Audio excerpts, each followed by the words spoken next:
On this AVNation special, we have a conversation with Brant Kruger, event producer as well as educator and speaker, talking about how you as a live events professional can pivot, educate yourself, and come out of this coronavirus crisis better than we came in. All that and more next on this AVNation special. The network for the AV industry. What are you listening to? This is AV. This is AVNation. This is AVNation. This is an AVNation special, pivoting in live staging and events. This time, Albright with AVNation with an AVNation special. What we're doing is we're chatting with the guy that I just met. His name is Brant Kruger. He's an event producer, and we're going to talk a little bit more in depth about COVID-19, the coronavirus, and the ways it's impacting and affecting event producers. So first and foremost, welcome, Mr. Brant Kruger. How are you? It's a pleasure to be here. I wish it was under better circumstances, obviously. You and me both. But if you go by their website, his website, BrantKruger.com, actually. Brant is a fellow podcaster. He's done podcasts for a long time. He also, his bio is tech producer, educator, speaker, event consultant as well. Brant, that's where I want to start. One of the biggest impacts of this crisis that we're in, of this health crisis, is the live events industry. A couple of weeks ago, we did a special with Wallace Johnson and Tom Stimson and you and I's mutual friend, Lindsay Bilberry, Martin Bilberry. One of the things that we chatted about then was, what people can do to get work and to, make sure that they are ready for this downturn. That was 2 weeks ago. And unfortunately, it feels like a world away, because in the interim, everything has shut down. There is no other job to get, right? In the ensuing 2 weeks, the NBA has canceled, the NHL has canceled, MLB has postponed. NAB, National Association of Broadcasters, postponed their trade show, and now it's officially canceled for 2020. So let's take a look at the landscape today, which is, the 24th of March. And I feel compelled to say what date it is in case this is, old by the time we post it. Right. But take me through, what's going to happen in the event space. And obviously none of us know what the government regulations or what the government guidelines are going to be and when those are going to kind of lift. But let's take a optimistic view, okay, and say somewhere in the neighborhood of June and July, right? We're gonna flatten the curve. It's gonna be June and July when we get to some semblance of normalcy. What do folks do between now and then if you're in the event and live events industry? It's great question, which I hate when people answer with great question, but that's the $1 million question, right? Mm-hmm. Is how do we keep the lights on? And I'm sad to see that, I've already seen more than one AV company shut down forever, like, hey, we're out. I think it's going to be particularly tough for 1099 workers, who, have, it's harder to measure, what income is lost because so many things have been quote unquote postponed. It's going to be harder to quantify than hotel industry and airline industry and things like that. How much loss there's going to be at that level, how much loss there's going to be on, union staff and, riggers and all of those things. So I know you were trying to keep it uplifting, but that's why the heavy sigh, right? Is because, all of these people have to keep their own lights on. It's not just the hotel industry. It's not the venues. It's not the airlines. They're going to see money coming in from the federal government. And, maybe we'll all get a check at some point, but the people who, these people are basically out of jobs, only they don't have the advantage of being fired. and go, being able to directly go on to unemployment or something like that. So the short answer is, what do you do during this time, right? Well, if you're lucky enough to, have someone else in the household that's got a good income that you guys can live on, you can take advantage of that time for, improving your education, improving your skills. I've been talking to folks. I've been fielding a lot of phone calls these days about cybersecurity, which has always been a passion of mine.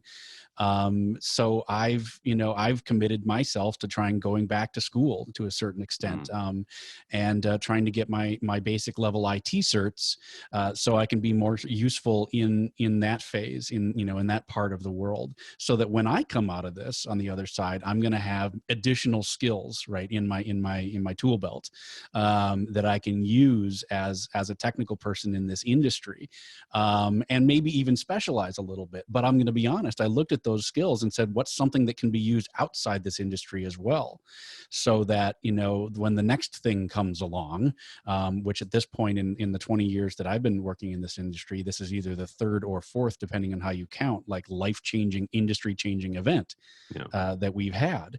So if you're lucky enough to be in that position, it's a great time to do those things that you said you would do when you would have more time on your hands. But what if you're not? Okay. So, you and I were talking a little bit before we hit record about, what happens when we come to June or July and the people that we rely on to do these jobs got jobs at Amazon. Because that's what's going to happen, right? At some point you need to keep the lights on in your house. At some point you need to keep food on your table and toilet paper stocked in the closet. So I think, we could be in for a real labor shortage, to be perfectly honest, once we come out of this, whether that's June, July, August, or next year, as people are forced to move on and try and find other things to do with their, to get income. You raised a good point there about making sure that you have the skills to go beyond this industry, and the fact that this is the third or fourth life-changing event in 20 years still seems remarkable to me. But you're right; it has been. I would count four. When you're talking to a young person, and you're saying, you know what, this is a great industry to get in, right? It's a great industry. I have friends who have found their way into what I would consider more permanent install part of AV, but I still consider live events and live staging some of the most exciting parts of AV, right? These are the folks that get to deal with pyrotechnics, right? And the cool lights and, a different city every night if that's your thing. And the younger I was, the more thing that was my thing. But you're talking to a young person today or tomorrow or next month, right? And they're looking at the job market and going, holy crap, right? But they're looking at their future and assessing their skill set. What would you tell them if they either were considering or you were trying to get them to consider live events as a potential career path, or at least as a foundation for an exceptional career, when you have had 4 life-changing, career-changing, industry-changing events in the last 20 years?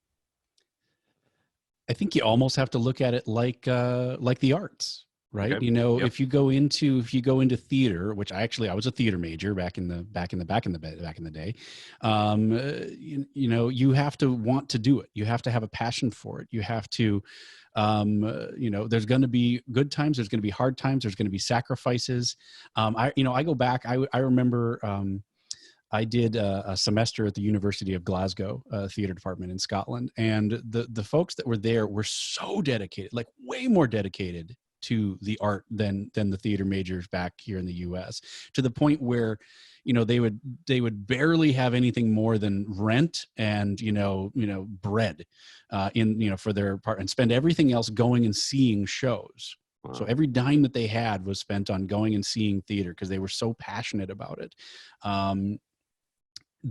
It's a rewarding industry, right? There's plus sides, there's upsides, but it's like art, right? They're hard to quantify. For me personally, and this goes back to that kind of theater thing, there's something about coming into an empty space, whether it's an empty concert venue or an empty ballroom, and then working your butt off for 2 days straight. And then you've got this thing, and then it's there, and you do your event, you do your program, you do your concert, and then you tear it all down, and it's gone. Like there's something kind of magical about that, that we get to do that. The other thing for me personally is I do a lot of corporate, a lot of association events, those types of things. It's these windows into other worlds. We learn and we grow in this big, bad, wild world of ours by expanding our horizons, by traveling, by, getting out and meeting new people. The meeting and events industry does that in spades, right? We're able to go out and get windows. It's like, wow, I'm doing a conference for, I don't know, garbage haulers. And you actually kind of get into it and like learn about their world and what's a big thing. I did a conference for an event that was about, supply side of beverages, right? So not anything specific, but it was actually kind of fascinating, like how much money is lost every year on just the dumb little plastic things that hold 2 liters, those types of things. How much money is lost in kegs. I had no idea that keg theft is one of the biggest concerns of the industry, because the deposit that they ask you to put down at the liquor store nowhere nears covers the cost of the keg. So, as a guy who likes trivia and likes, being kind of a generalist and knowing a little bit about a lot of things, this is a great industry for those kinds of things. So, much like art, I think the answer to your question is finding those things that you're passionate about, finding the things, that make this industry fun. But at the same time, as I'm freely wanting to admit, I'm trying to find a little job security, something that's a little crossovery, that we can try and, stay in the industry if I can, but if I can't, there's something there to fall back on. What else can you do? Yeah. Real quickly before we move on to this, I want you to quantify for someone listening the excitement or the energy of standing in the middle of an empty arena before you open the doors. Right, where you've got right. A line array set up. It's a stereo system. The lights are up. Just the empty seats and you in the middle of that auditorium. It's kind of magic is the term, right? You've built it's like I like to do, again, I'm a generalist, so I like to do a little woodworking on the side. You take this raw materials and you build this thing, and then when you're done with it, you stand back and you look at it and you go, I made that. Yep.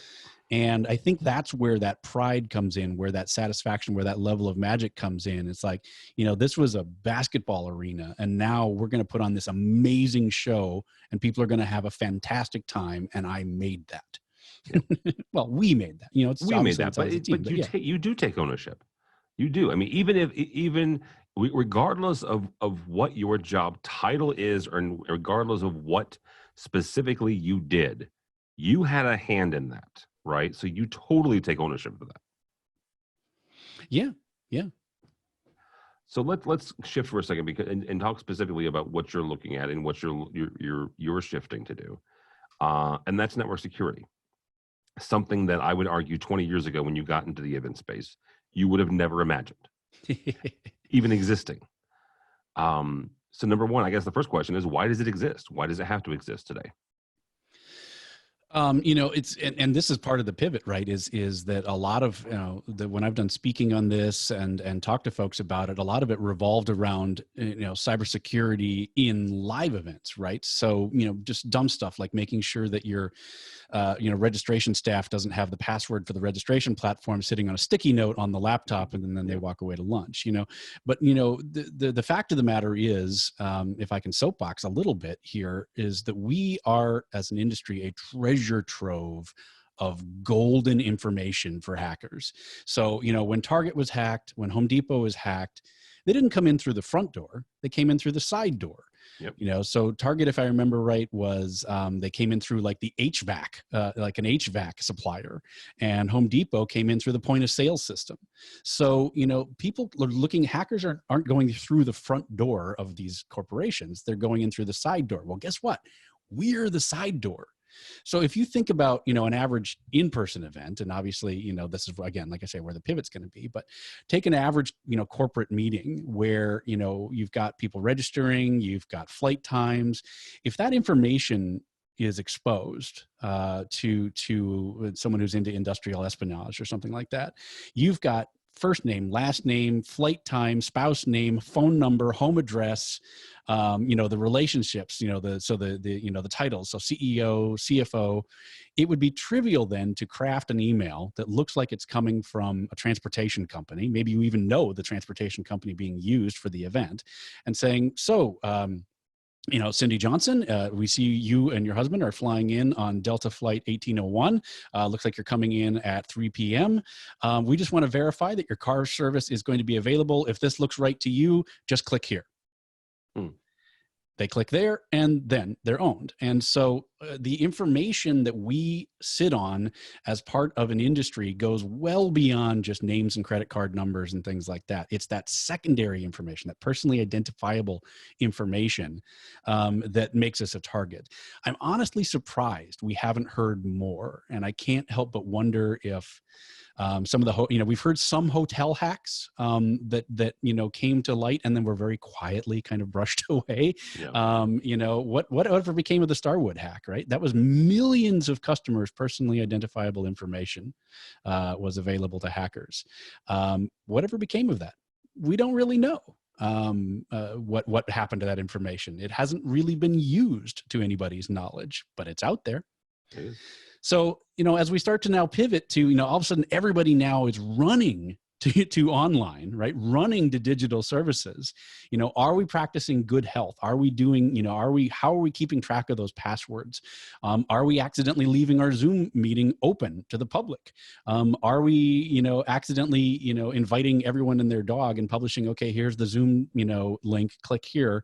And then people are able to come in, and then we're not adjusting the settings, and people are making porn come up and all that kind of stuff that we're reading about in the news. So as we're rushing to this digital frontier of events, it's more important than ever that we start thinking about our customers, our suppliers, our vendors, personally identifiable information, and how we're sharing that information with our attendees.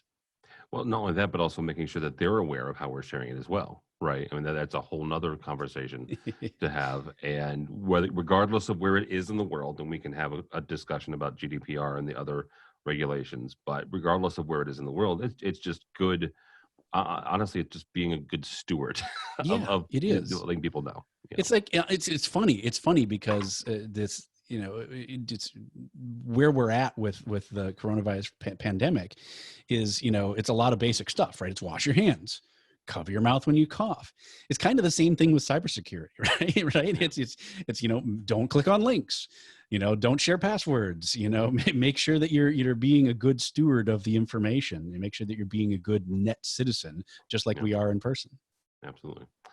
All right, Brent, as we kind of wrap up here, give me your 2 cents of the next, I'm going to be kind here and say the next 12 months, because I want to say the next 18. Mm-hmm. My sense, and I'm not being, this is not doom and gloom, but my sense is there's a lot of events that, just like NAB, that postponed and then just ended up canceling. The first half of this year may end up being a wash, right?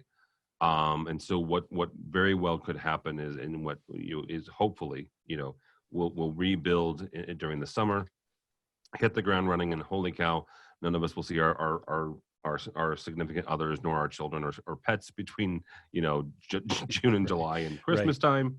And then we have 2021 as kind of a reset. What does the next 12 months look like? And what, in a best case scenario, both from an industry standpoint, but also the individual event workers, what should they look like 12 months from now?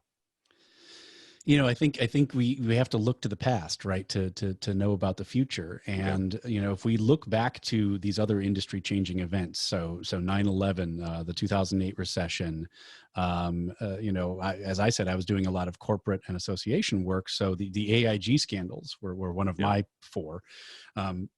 After those happened, there was an immediate. The AIG is probably the closest one, because there was an immediate cancellation of events, where any bank, any financial institution, immediately canceled basically every event they had on the schedule for the rest of the year, because they couldn't look like they were spending money in the wake of that scandal.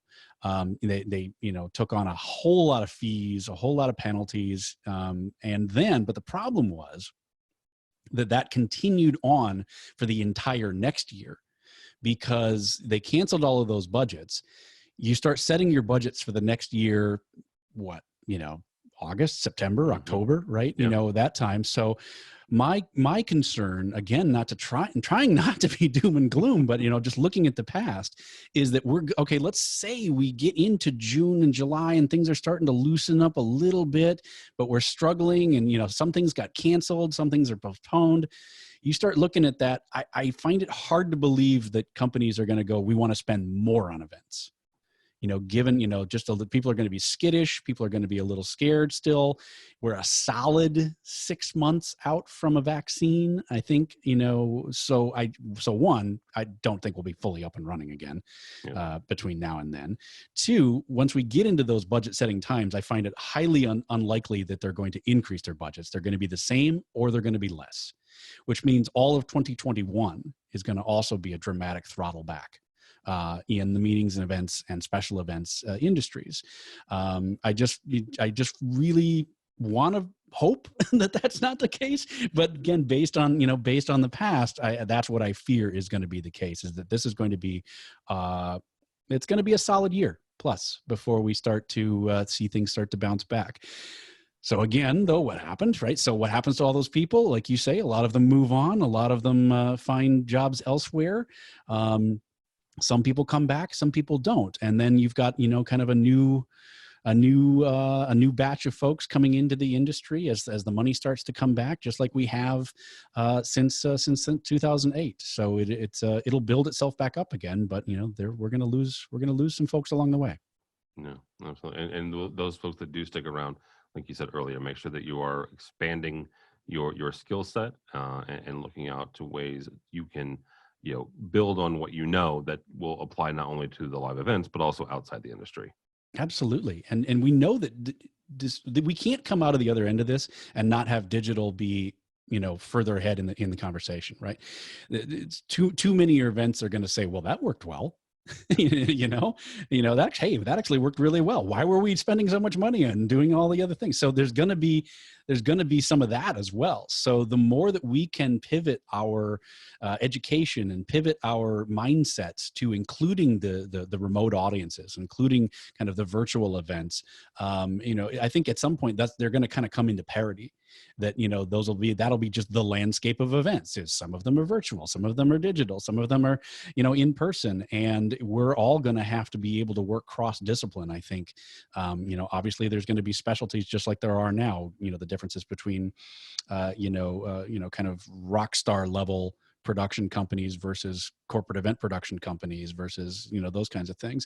So there'll be specialization, but the more that you're able to work cross discipline and just kind of see the broader landscape, I think, of events, the better you're going to come out ahead. No, absolutely. All right, Brant, that'll be a good place to leave it there. Mr. Brant Kruger, thank you, sir.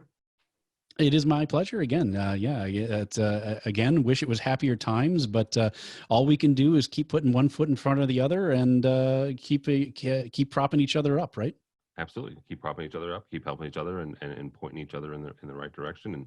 And one of the things that I still enjoy doing, and it's one of the things that one part of my job that I love to do is connecting people, right? I have made a career out of saying that I am not the smartest person in the room, but I know them. And I love connecting folks. So if somebody wants to connect with you and wants to either hire you as a tech producer or bring you in as an event speaker, how do they do that? It is BrantKruger.com, BrantKruger.com. All right, very good. Brant Kruger from BrantKruger.com. For us, for AVNation, go by our website, AVNation.tv. That's AVNation.tv, and you'll find specials like this, programs all up and down the dial, including our 2 weekly programs. One covers the commercial side of the AV industry. That's one that I host, called AV Week. And the other side is the residential side. My buddy Matt Scott hosts that, called Resi Week. It also takes a look at the news and the impacts of not just this, but all other things that are impacting the industry. And then we have a number of monthly programs that dive into even deeper parts of the industry, including programming, education, as well as marketing and social media. All that and more at